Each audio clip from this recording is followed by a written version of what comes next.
The screams had stopped 3 days ago, but the smell of charred wood and burnt flesh still clung to her skin like a second shadow. Eliza Oakes stumbled through the sagebrush desert of Nevada, her boots worn through at the heels, her dress torn and blackened from the wagon fire that had taken everything from her. She had been traveling with a merchant caravan heading west when the bandits struck, shooting first and asking questions never. They had set fire to the wagons after looting them, and Eliza had only survived by throwing herself into a shallow ravine and playing dead among the rocks while flames consumed her entire world above. Now she walked toward what she hoped was civilization, her throat parched, her lips cracked, and her body trembling from exhaustion and grief. She did not know that the mining town of Sloan, Nevada lay just 15 miles ahead, or that her arrival would cause such a stir among its residents. All she knew was that she had to keep moving, keep breathing, keep surviving even when every part of her wanted to lie down in the desert sand and let the unforgiving sun finish what the bandits had started. The sun was setting on her 4th day of walking when she finally collapsed at the edge of town, her legs simply giving out beneath her. A woman's shriek brought people running, and soon Eliza found herself being helped into the general store where the proprietor's wife, a plump woman named Mrs. Hartley, tried to get water past her cracked lips. "Poor thing looks half dead," someone muttered. "What happened to her?" another voice asked. Mrs. Hartley wrinkled her nose as she leaned closer. "Lord have mercy, she smells something awful, like smoke and ash, like she walked straight through hellfire itself." "Get her to Doc Morrison," Mr. Hartley commanded, but his wife shook her head. "Doc's 3 towns over dealing with that mining accident, won't be back for a week at least." "Well, we cannot just let her die here," a younger woman said, though she too kept her distance, covering her nose with a handkerchief. "But that smell, it is just terrible. How can we help someone who reeks like a funeral pyre?" Eliza heard all of this through a haze of pain and exhaustion. She wanted to explain, wanted to tell them about the attack, about watching people she had traveled with for 2 months burn alive, about crawling through dirt and rock to escape the same fate. But her voice would not work, and the world kept spinning in nauseating circles. "Someone needs to take responsibility for her," Mrs. Hartley said firmly, though she herself made no move to volunteer. "She needs washing, feeding, and proper rest, but I cannot have her in my store smelling like that. It would drive away customers." "Maybe we should just move her along once she is conscious," someone suggested. "We have enough troubles in Sloan without taking on charity cases." That was when the door to the general store banged open hard enough to rattle the windows in their frames. Every person in the room turned to look at the man who filled the doorway like he had been carved from the mountains themselves. He stood well over 6 feet tall, with shoulders so broad they nearly brushed both sides of the frame. His hair, dark brown and wavy, hung past his collar, and his face bore the weathered tan of someone who spent more time under open sky than under any roof. Muscles strained against the fabric of his worn flannel shirt, and his arms looked strong enough to wrestle a bear and win. This was Frank Finnegan, though most folks in these parts simply called him Finn, the mountain man who came down from his cabin in the Spring Mountains only when he needed supplies, or when winter made even his hardy constitution seek slightly warmer ground. "Heard you got a survivor," Finn said, his voice deep and rough from disuse. He did not speak to people much, preferring the company of the wilderness. "Where is she?" Mrs. Hartley gestured toward Eliza, who sat slumped in a chair, barely conscious. "Here, but Mr. Finnegan, she smells terrible. Like death and destruction. We were just discussing what to do with her." Finn crossed the room in 3 long strides, his boots heavy on the wooden floor. He crouched down in front of Eliza, his green eyes studying her face with an intensity that made Mrs. Hartley uncomfortable. He leaned closer, and while everyone expected him to recoil from the smell of smoke and ash that permeated everything about her, he simply breathed in deeply as if cataloging exactly what she had been through. "She smells like survival," Finn said quietly, his voice carrying nonetheless. "She smells like someone who fought death and won. You all smell fear and inconvenience. I smell courage." He stood and turned to face the gathered townspeople. "I will take her, get me water, clean cloths, and whatever food you can spare, put it on my account." "But Mr. Finnegan," Mrs. Hartley protested, "you live up in the mountains. That is no place for a lady in her condition. She needs proper care, a woman's touch." She needs someone who will not complain about how she smells after surviving an attack that would have killed most men, Finn replied bluntly. She needs someone who knows how to treat burns and shock and dehydration. I have kept myself alive in worse conditions than this. I can keep her alive too. There was something in his tone that brooked no argument. Mr. Hartley quickly gathered supplies while Finn gently lifted Eliza into his arms as though she weighed nothing at all. She stirred slightly, her eyes fluttering open to see his bearded face looking down at her with unexpected gentleness. "You are safe now," he told her, his voice softer than when he had addressed the others. "I have got you." Eliza tried to speak, but only a croak emerged. Finn shook his head. "Do not try to talk yet. Just rest. We have a bit of a ride ahead of us, but my cabin is warm and private. Nobody there to complain about anything."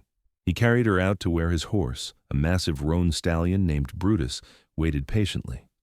Somehow Finn managed to mount while still holding Eliza, settling her across his lap so her head rested against his broad chest.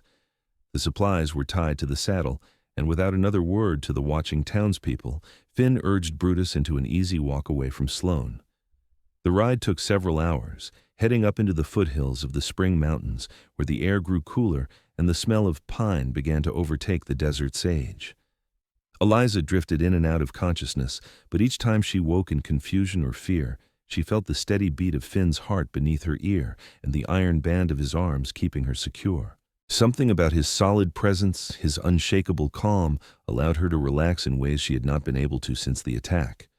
When they finally reached his cabin, twilight had given way to full darkness. Finn dismounted carefully and carried Eliza inside, kicking the door open with one booted foot.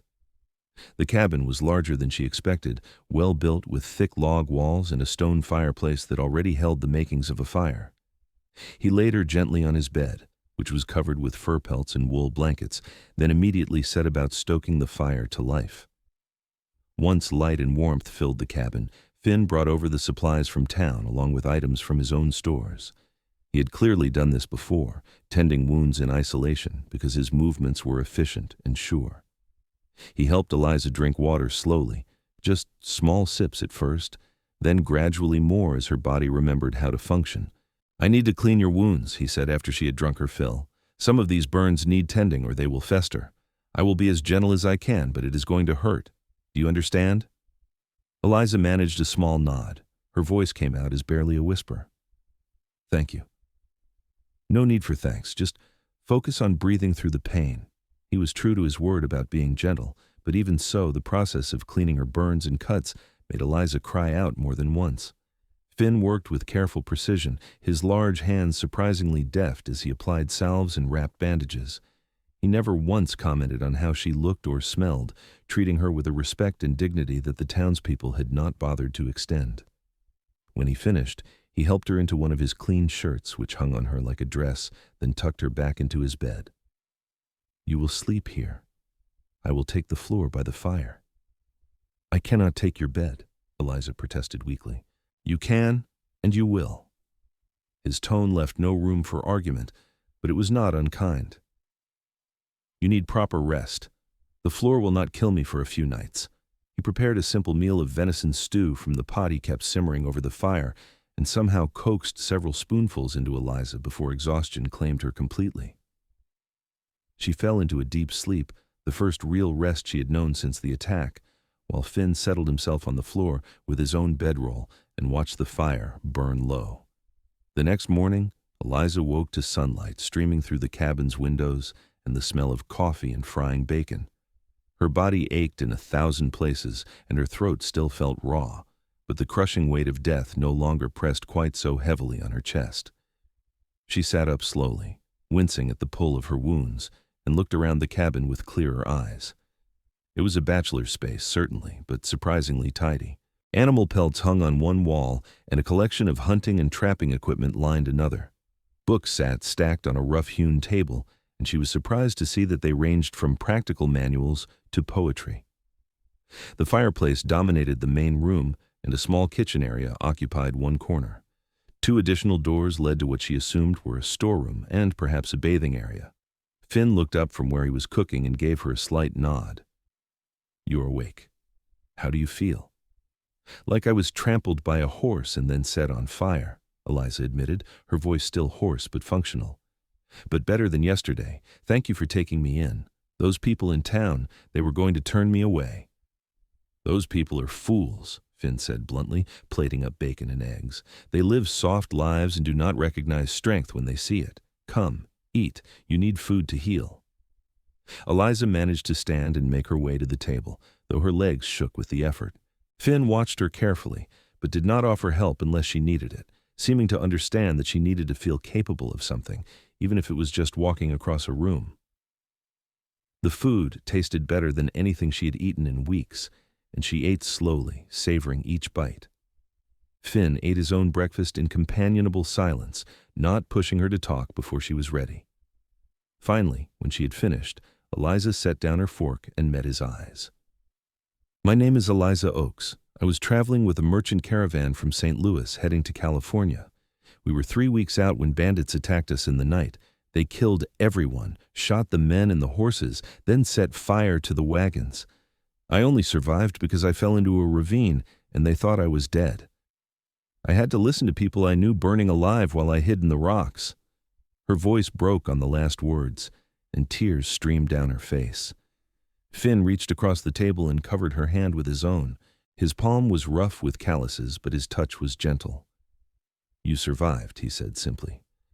That took strength most people do not have. The fact that you walked for days through the desert, hurt and alone, and still made it to town alive, that is worthy of respect. Do not let anyone make you feel ashamed of what you had to do to live. They said I smelled terrible, Eliza whispered, like smoke and ash, like death. You smell like fire, Finn corrected. Fire transforms things. It destroys, yes, but what survives the flames becomes stronger. The smell will fade in time, but the strength you forged in those flames, that is yours forever. He paused, then added quietly, For what it is worth, I think you are remarkable. Something in the way he said it, with such honest conviction, made Eliza's heart skip. She studied his face, really looked at him for the first time. He was probably in his early 30s, with weather-worn features that spoke of a hard life lived on his own terms, but his eyes held kindness, and there was an integrity to him that she had rarely encountered. Why do you live up here alone? She asked, curious despite herself. Finn was quiet for a long moment, and she thought he might not answer. Then he stood and began clearing the dishes. People are complicated. They want things from you, expect you to be someone you are not. Up here, life is simple. Hunt, fish, trap, survive. The mountains do not judge. They just are. That sounds lonely. It is, he admitted. But it is a choice I made. After the war, I could not stomach being around people anymore, could not stand their noise and their demands and their expectations. So I came here, built this cabin, and learned to be content with my own company.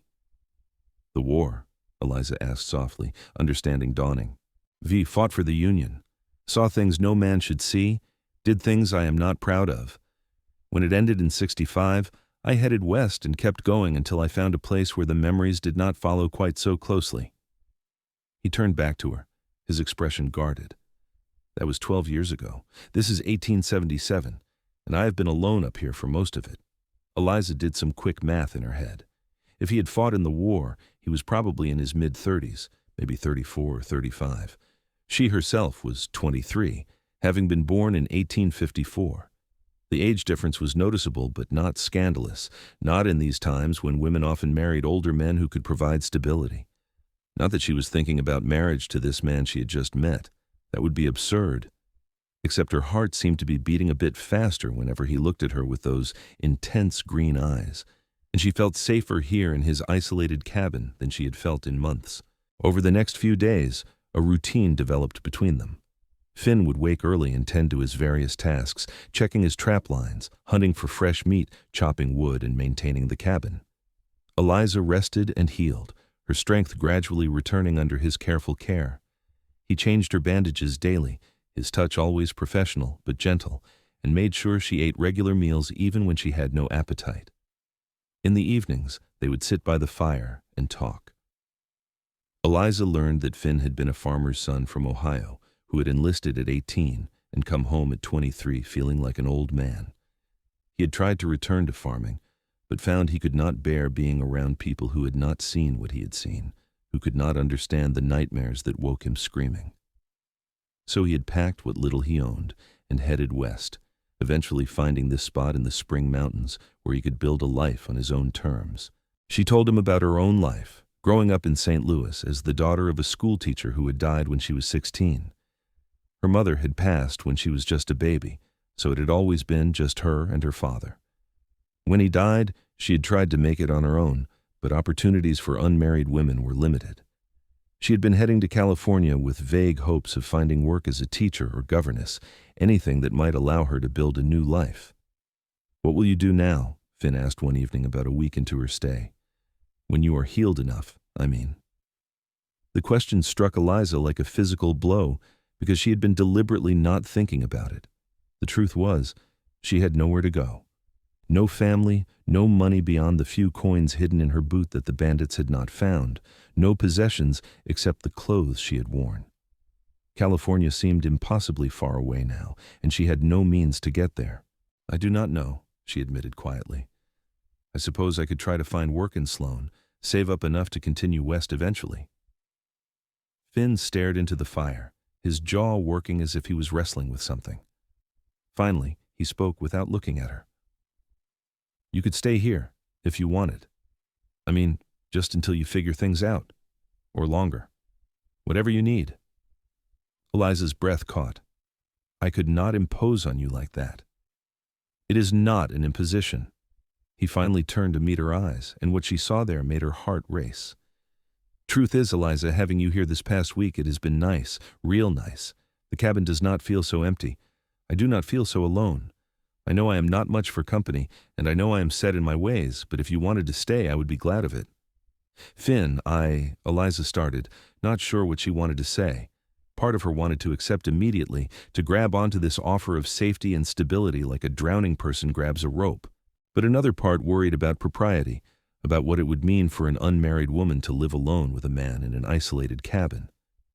As if reading her thoughts, Finn said quickly, "I would not expect anything improper. You would have your own space, your own privacy. I would not, that is, I would be a gentleman about it." "I know you would," Eliza said, and she meant it. In the week she had been here, Finn had been nothing but respectful, never once making her feel unsafe or uncomfortable. "It is just, people would talk, if anyone found out." "When have I ever cared what people think?" Finn asked with a slight smile. "I live on a mountain to get away from people. Their gossip means nothing to me. But if it matters to you, if you worry about your reputation, I understand. I just wanted you to know the offer is there." Eliza thought about it through the night, lying in Finn's bed while he slept on the floor, as he had every night since she arrived. She thought about returning to Sloan, about facing the judgment of people like Mrs. Hartley, who saw her as nothing but a problem. She thought about trying to scrape together enough money to continue to California alone. And she thought about staying here, in this cabin that had started to feel like a refuge, with this quiet, strong man who had seen her at her absolute worst and somehow found her worthy of respect. By morning, she had made her decision. "I would like to stay," she told Finn over breakfast, "if the offer still stands, at least for a while until I can figure out what comes next." The smile that broke across Finn's face transformed him, making him look younger and almost boyish despite his size and scars. "The offer stands, for as long as you want it." And so Eliza Oakes became a fixture in Finn Finnegan's mountain cabin. As spring turned toward summer in 1877, she grew stronger, her burns healing into scars that she tried not to think of as disfiguring. Finn never once looked at them with anything other than respect, as if they were badges of honor rather than marks of trauma. They settled into a comfortable partnership. Eliza took over the cooking and cleaning, not because Finn demanded it, but because she wanted to contribute somehow. She also began tending a small garden plot near the cabin, coaxing vegetables from the Rocky Mountain soil. Finn continued his hunting and trapping, but he found himself hurrying through his tasks so he could return home to Eliza to hear her voice and see her smile. It was during one of his trips down to Sloan to trade pelts for supplies that Finn overheard the conversation that made his blood boil. He was in the general store, waiting for Mr. Hartley to tally his order, when Mrs. Hartley spoke to a customer in what she clearly thought was a quiet voice. "I'm telling you, it is scandalous," Mrs. Hartley said. "That woman who came through here months ago, the one who smelled so terrible, apparently she's living up there with Frank Finnegan, alone. Just the two of them in that cabin, unmarried. It is disgraceful." "Maybe they are married," the customer suggested. "Maybe they just did not tell anyone." "Oh, please, as if that savage mountain man knows the first thing about proper marriage. No, mark my words, she is living in sin with him. It is shameful. We should have run her out of town when we had the chance instead of letting her corrupt a man's morals." Finn's hands clenched into fists at his sides. The idea that anyone would speak about Eliza that way, would reduce what they shared to something sordid and shameful, made him want to break something. But violence would only confirm whatever ugly opinions these people had already formed, so he forced himself to remain calm. When Mr. Hartley had his supplies ready, Finn paid and left without saying a word to anyone. But the conversation haunted him during the entire ride back up the mountain. Not because he cared what the townspeople thought about him, but because he cared very much what they thought about Eliza. He found her hanging laundry behind the cabin, humming softly to herself. The sight of her there, so domestic and content, made his chest tighten. Over the past months, Eliza had become essential to him in ways he had not anticipated. She was not just a person he was helping, not anymore. She was his companion, his friend, his reason for waking up each morning with something approaching happiness. And somewhere along the way, he had fallen completely in love with her. "Finn," Eliza called, noticing him standing there watching her. "Is everything all right? Did something happen in town?" He dismounted and began unloading the supplies, trying to find the right words. "Eliza, there is something we need to talk about." Her expression shifted to concern. "What is it? What happened?" "People in town are talking. About you living here with me. About it being improper." He saw her face fall and hurried to continue. "I do not care what they say about me. But I do care what they say about you. I care that their gossip might hurt you or damage your reputation, and I have been thinking about it the whole ride home." "Oh," Eliza's voice was small. "Do you want me to leave? Because I can. I have been meaning to start making plans anyway. I've been putting it off because I have been happy here. But if my presence is causing problems for you—" "No," Finn said firmly, crossing to where she stood and taking her hands in his. "That is not what I'm saying at all. Eliza, I do not want you to leave. Not now, not ever. What I'm trying to say, badly apparently, is that I think we should get married." Eliza's eyes went wide. "What?" "Not just for propriety, though that would solve that problem. And not because I think you owe me anything, because you do not. But because over these past months, you have become the most important person in my life. I wake up happy because I know I will see you. I come home eager instead of reluctant because you are here. You have made this cabin into a home, Eliza, and more than that, you have made me remember what it feels like to want to be around another person." He took a deep breath, his thumbs rubbing circles on the backs of her hands. "I know I'm not much of a catch. I live on a mountain. I'm not good with words or social niceties, and I have more demons than any one man should carry. But I would spend every day for the rest of my life making sure you were safe and cared for and happy, if you would have me." Tears streamed down Eliza's face, but she was smiling. "Finn, you are everything. Do you not see that? You saved my life, not just from the desert, but from despair. You made me feel human again when I felt like nothing but ash and char.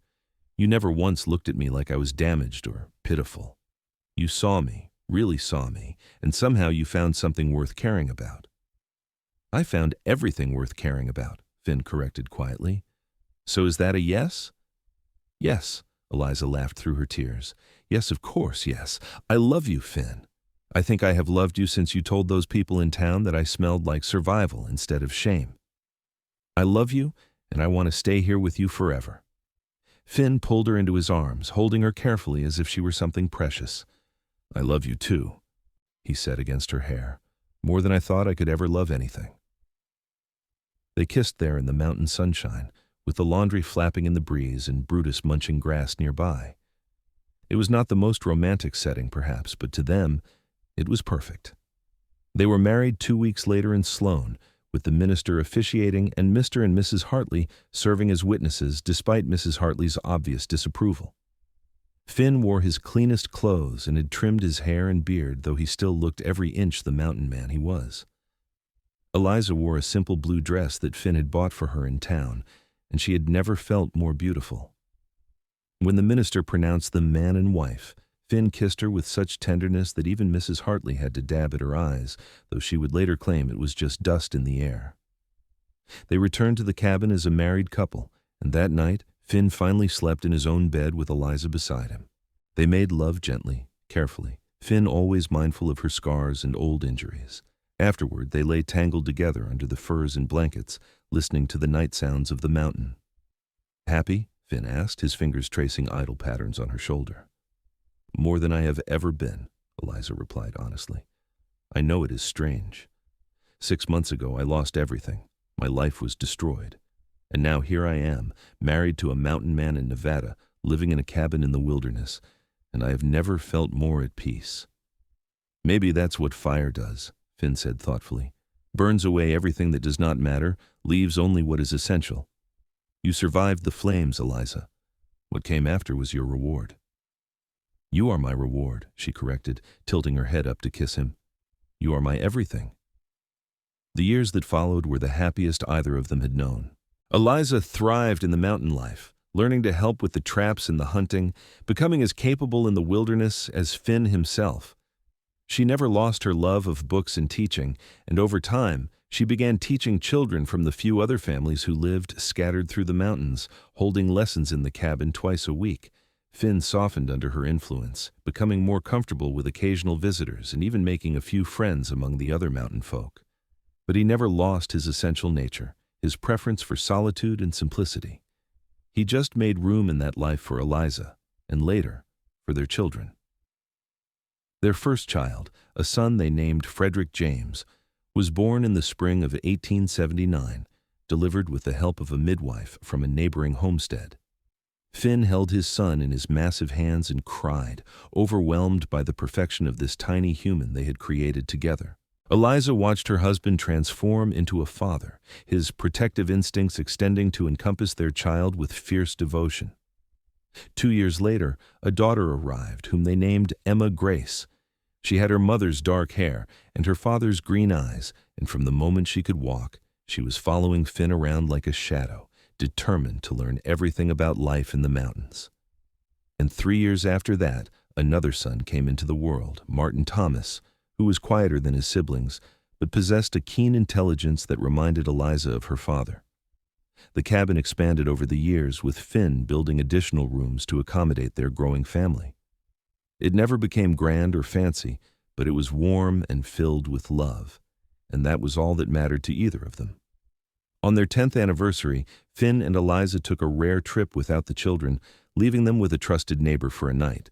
They rode up to a high meadow that Finn had discovered years ago, a place where wildflowers bloomed in riotous color, and you could see for miles in every direction.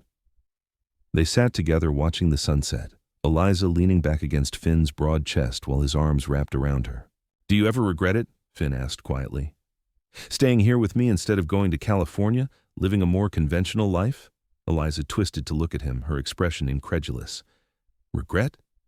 Finn, you gave me everything. A home, a family, a life worth living.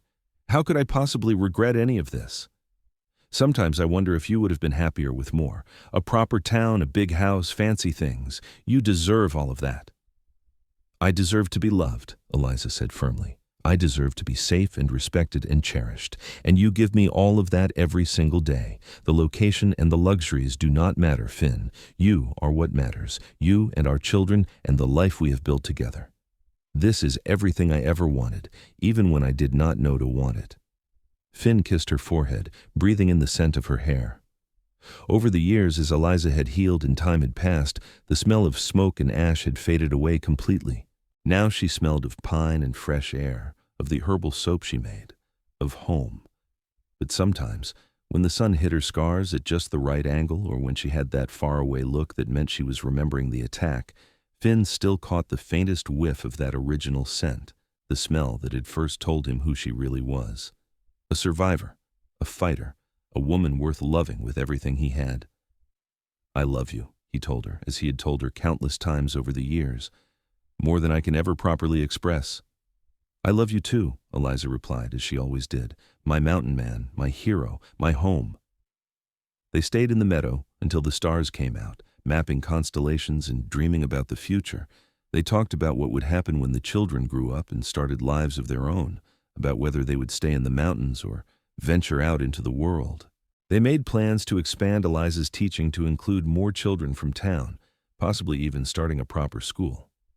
They discussed taking a trip someday, maybe going back to St. Louis so Eliza could show Finn where she grew up. But more than any specific plans, they simply reveled in being together, in having come through fire and hardship to find this unexpected happiness. When they returned to the cabin the next day, their children ran out to greet them with shouts of excitement.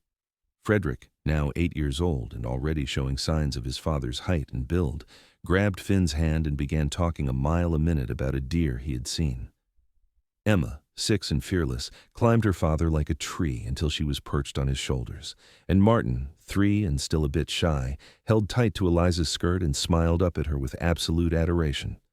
This was their life, messy, chaotic, unconventional, and absolutely perfect.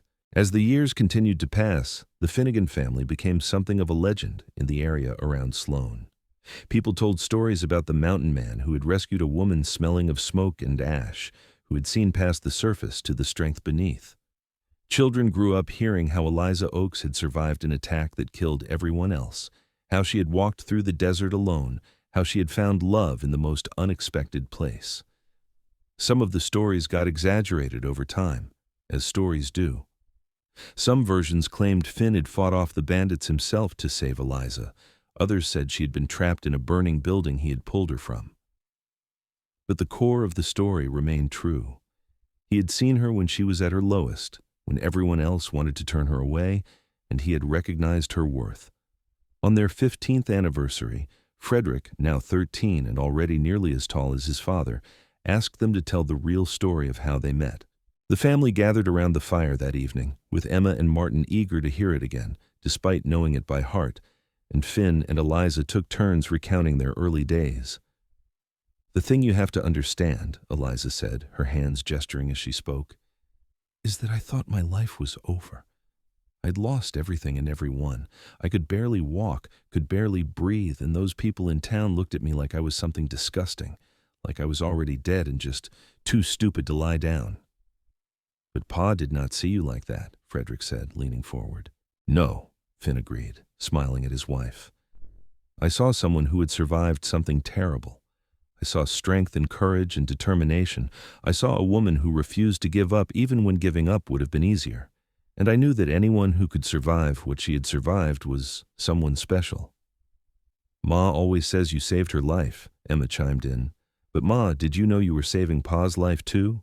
Eliza blinked in surprise. "What do you mean, sweetheart?"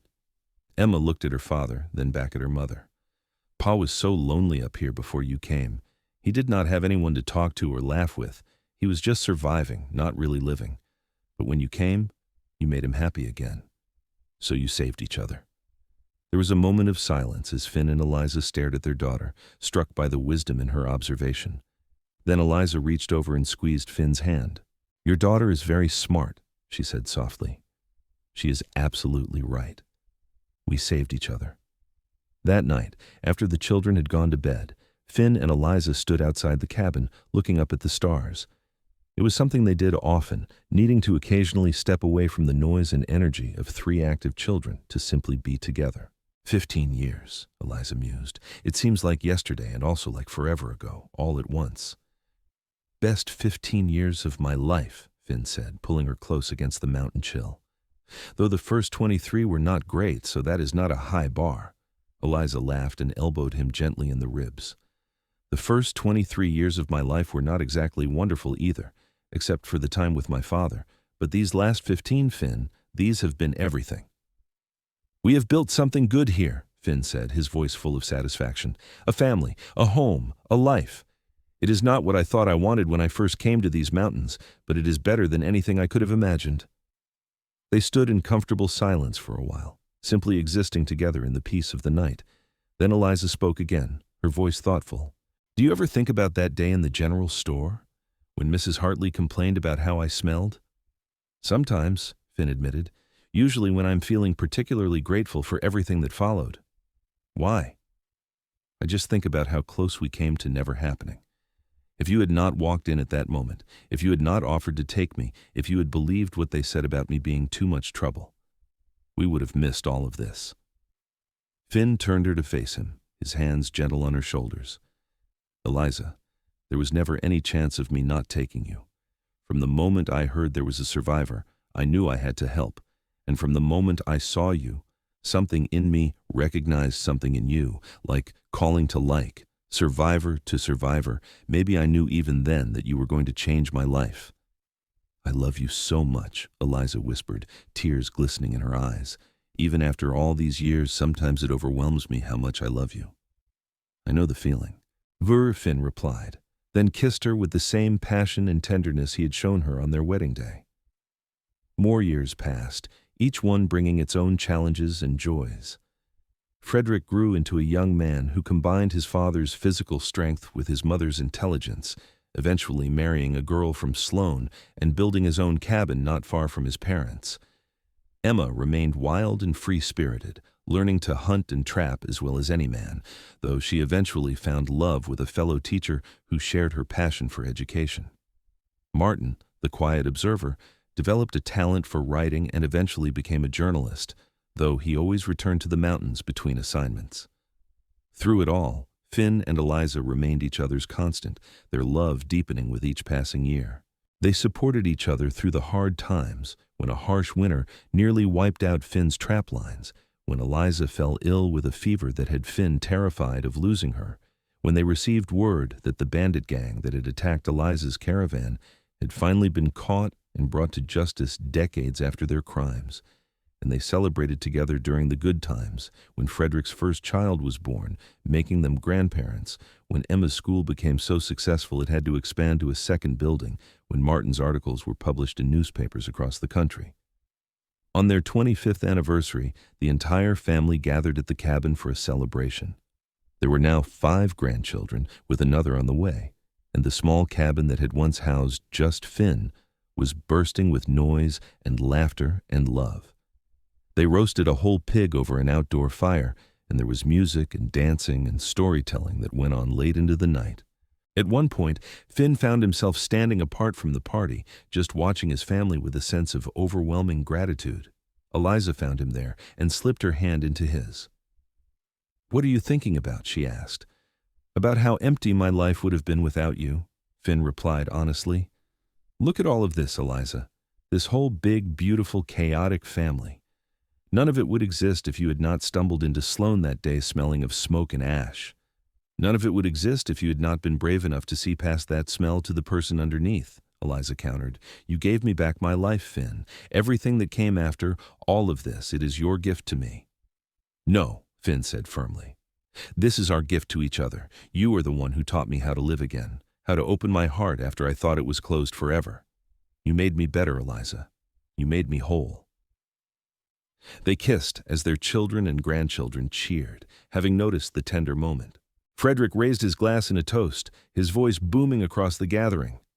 "To Ma and Pa, who proved that the best love stories are the ones where 2 broken people make each other whole." Everyone drank to that, and then Emma called out, "Tell us again how you met. The real story, not the exaggerated versions everyone tells in town." So Finn and Eliza sat down in chairs of honor that their children had prepared, and they told the story once more. But this time, they added details they had never shared before. Eliza talked about how terrified she had been in the general store, how she had been certain she was going to die alone and unmourned. Finn described the anger he had felt hearing those people complain about how she smelled, how every protective instinct he possessed had roared to life in that moment. They talked about the early days in the cabin, the awkwardness and uncertainty, the slow building of trust and then friendship, and then love. They talked about their wedding day, about the births of their children, about all the little moments that had built into this extraordinary life. When they finished, there was not a dry eye in the gathering. Even Frederick, strong and stoic like his father, was wiping at his face.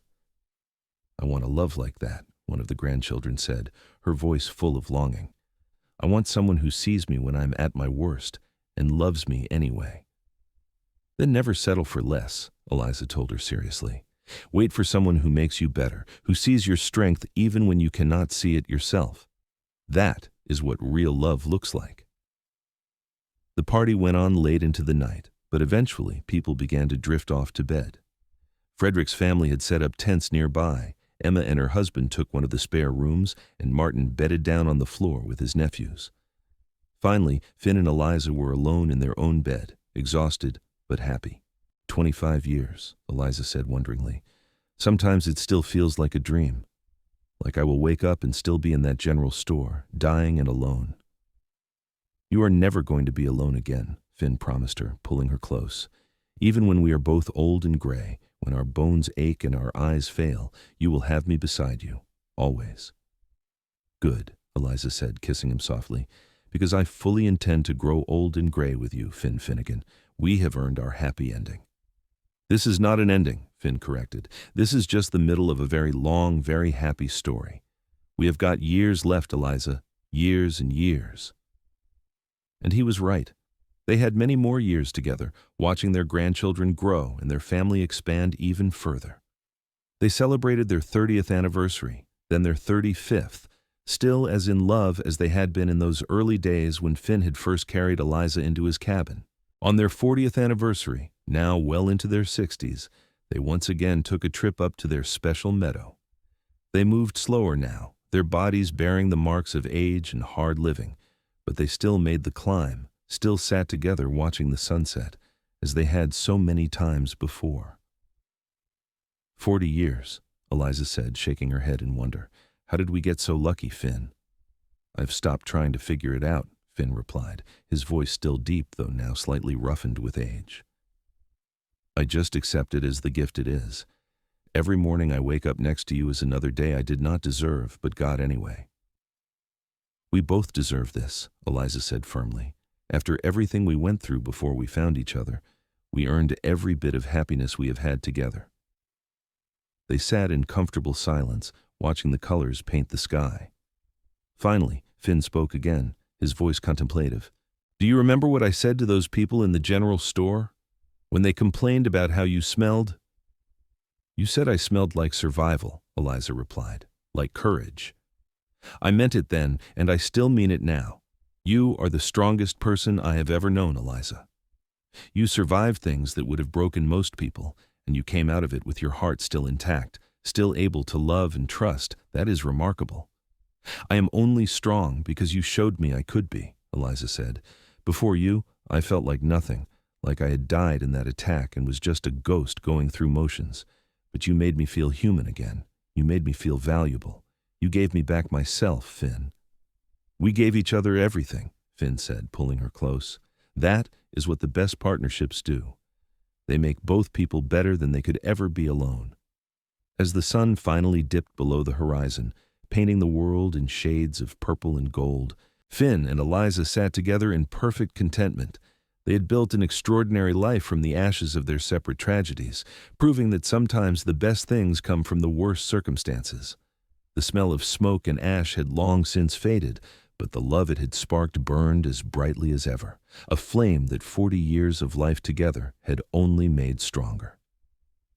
They had created a legacy of love and family that would continue long after they were gone, proof that one moment of compassion and recognition could change everything.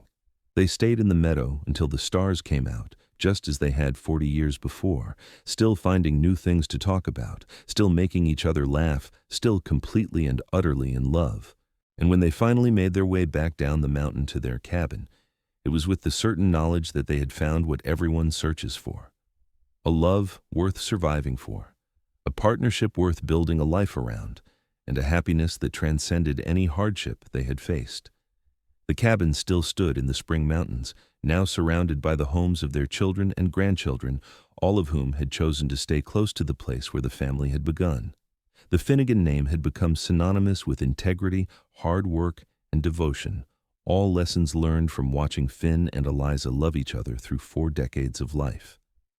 In the years that followed, Finn and Eliza remained vital and engaged with their family, though they gradually slowed down as age demanded. They celebrated the births of great-grandchildren, attended more weddings than they could count, and served as the emotional center of a family that had grown far beyond what either of them had imagined possible. On a warm spring morning in 1917, exactly 40 years after they had married, Finn and Eliza sat together on the porch they had built onto the front of the cabin. Finn was 74 now, his hair completely white but still thick, his body still strong despite the years. Eliza was 62, her face lined with the marks of a life well lived, her scars long since faded to silver against her skin. "I have been thinking," Finn said, holding her hand as they watched the sunrise, "about everything we have built together, about how one decision, one moment of choosing to see clearly instead of judging superficially, led to all of this." "I have been thinking about that too," Eliza admitted, "about how close we came to never happening, about how different both our lives would have been if you had walked into that general store 5 minutes later, or if I had collapsed somewhere else, or if you had listened to what those people were saying about me." "I am glad I did not listen," Finn said quietly. "I am glad I trusted my instincts, glad I saw you for who you really were. You have been the great adventure of my life, Eliza Finnegan. Every day with you has been worth living." Eliza felt tears prick her eyes, as she still did sometimes when Finn said things like this. After 40 years, he could still move her with his honest, straightforward expressions of love. "You saved my life," she said, as she had said so many times before. "In every way a person can be saved, and then you gave me a reason to live it. I love you, Finn, more than words can express." "I love you too," he replied. "Always have, always will." They sat together as the sun rose higher, painting the mountains in shades of gold and pink. Behind them, they could hear the sounds of their family beginning to stir. Someone was cooking breakfast, judging by the smell of bacon and coffee drifting out. Children, grandchildren, and great-grandchildren were all gathering for a celebration of Finn and Eliza's 40th anniversary, continuing the tradition they had started 25 years before. But for this moment, it was just the two of them, the mountain man and the survivor, still in love after all these years. Still grateful for that day when he had walked into a general store and refused to see a problem, choosing instead to see a woman worth saving, worth loving, worth building an entire life around. The smell of smoke and ash was long gone, replaced by the scents of pine and wildflowers, of fresh bread and strong coffee, of home and family and love. But neither of them would ever forget where they had started, the fire that had forged them both before bringing them together. As their family began to emerge onto the porch, bringing food and laughter and the chaos of a large gathering, Finn squeezed Eliza's hand one more time. "Happy anniversary," he said softly, just for her. "Happy anniversary," she replied, smiling up at him with all the love she felt. "Here is to 40 more years." "I will do my best," Finn promised, making her laugh. And surrounded by the family they had created, in the home they had built, on the mountain where their love had first taken root, Finn and Eliza celebrated 40 years of marriage, 40 years of partnership, 40 years of proving that the best love stories are the ones where two wounded souls recognize each other and choose healing together. The party went on all day, with food and music and storytelling and laughter. As the sun began to set that evening, their youngest great-granddaughter, a girl of 5 named Elizabeth after her great-grandmother, climbed into Eliza's lap and asked the question that every child in the family eventually asked. "Great-grandma, tell me again about how you and great-grandpa met. Tell me about the smoke and ash." So Eliza, with Finn beside her and their entire family gathered close, told the story one more time. She told it with all the emotion and detail it deserved, not shying away from the painful parts, but emphasizing the hope and love that had come after. She talked about survival and recognition, about seeing and being seen, about finding love in the most unexpected places. When she finished, little Elizabeth looked up at her with wide eyes. Were you scared? Terrified, Eliza admitted honestly. But your great-grandpa made me brave. He showed me that surviving was not enough, that I deserved to actually live. And he has spent every day since then making sure I knew I was loved. That is what I want when I grow up, Elizabeth declared. Someone who makes me brave. Then that is what you will wait for, Finn said, his voice firm but kind. Never settle for less than someone who sees the best in you, who brings out your strength, who makes you want to be better. That is real love, little one. That is what lasts. As the family drifted off to bed that night, as the celebration wound down and peace settled over the mountain once more, Finn and Eliza found themselves alone on the porch again, looking up at the stars. "We did good, did we not?" Finn asked, gesturing back toward the cabin full of sleeping family members. "All of this, everything we built, it matters." "It matters so much," Eliza agreed. "We started with nothing, Finn, just two broken people trying to survive, and look what we made together. Look at all the love we created, all the lives we touched. It is more than I ever dreamed possible." "You were always possible," Finn told her, cupping her face gently in his large, weathered hands. "From that first moment I saw you, you were possible. You were potential and strength and beauty wrapped in smoke and ash. All I did was help you remember who you were." They kissed under the stars, just as they had done countless times over 40 years of marriage. And in that kiss was everything they had built together: trust and passion, comfort and excitement, history and promise. It was the kiss of two people who had chosen each other over and over again, through good times and bad, through hardship and joy, through all the ups and downs of a life fully lived. When they finally went to bed that night, they fell asleep tangled together as always. Eliza's head resting on Finn's chest so she could hear his heartbeat, his arms wrapped securely around her. It was the same way they had slept for 40 years, the same way they would sleep for however many years they had left. In the morning, they would wake to another day of life on their mountain, another day of being surrounded by the family they had created, another day of loving each other with the same intensity and devotion they had shown from the beginning. They would continue to be the example their children and grandchildren looked to, proof that real love exists and that it is worth fighting for. But for now, they simply rested in the peace they had earned, two survivors who had found each other and built something beautiful from the ashes of their former lives. The smell of smoke was gone, but the fire of their love still burned bright, a beacon for all who knew them, a testament to the power of seeing clearly and loving hard. And somewhere in the darkness of the mountain night, if you listened carefully, you could almost hear the echo of that moment 40 years before, when a mountain man walked into a general store and changed two lives forever with a simple act of recognition and compassion. When he chose to see strength instead of weakness, survival instead of shame, love instead of obligation. That choice had made all the difference. That choice had created everything that followed.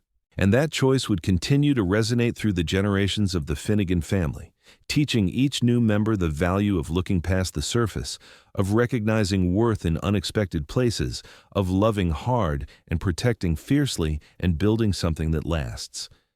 Finn and Eliza Finnegan had proven that the best love stories are not the easy ones, the smooth courtships without obstacles. The best love stories are the ones forged in fire, tempered by hardship, and strengthened by the daily choice to see the best in each other, even when circumstances make it difficult. They had smelled of smoke and ash when they met, both of them marked by trauma and loss. But together, they had created something that smelled of hope and home, of love and legacy, of a life well lived and a partnership that would be remembered for generations to come. And that was the greatest triumph of all, not just that they had survived their individual tragedies, but that they had transformed that survival into something beautiful, something lasting, something worth celebrating. They had taken the worst moments of their lives and used them as the foundation for the best years they would ever know. As dawn broke over the spring mountains on the day after their 40th anniversary, Finn and Eliza woke together, still wrapped in each other's arms. They smiled at each other in the early light, no words needed after so many years together. They simply existed in that moment of perfect contentment, grateful for every day they had been given, ready to face whatever came next as long as they faced it together. The mountain man and his survivor, the protector and the protected. the two broken pieces that had become one whole. Finn and Eliza Finnegan, still in love, still grateful, still proving every day that when someone smells of smoke and ash, sometimes what they really smell of is courage, waiting to be recognized, strength waiting to be acknowledged, and love waiting to be given the chance to bloom. Their story had begun with fire and loss, but it had grown into something magnificent, a love that lasted, a family that thrived, and a legacy that would endure long after they were gone. And it all started because one man chose to see past the surface, to recognize the survivor underneath the smell of smoke, and to love her with everything he had. That was the real story. That was the truth at the heart of the Finnegan legend. And it was a story worth telling, worth remembering, worth aspiring to, for as long as people believed in the power of love to transform and heal and create something beautiful from the ashes of what came before.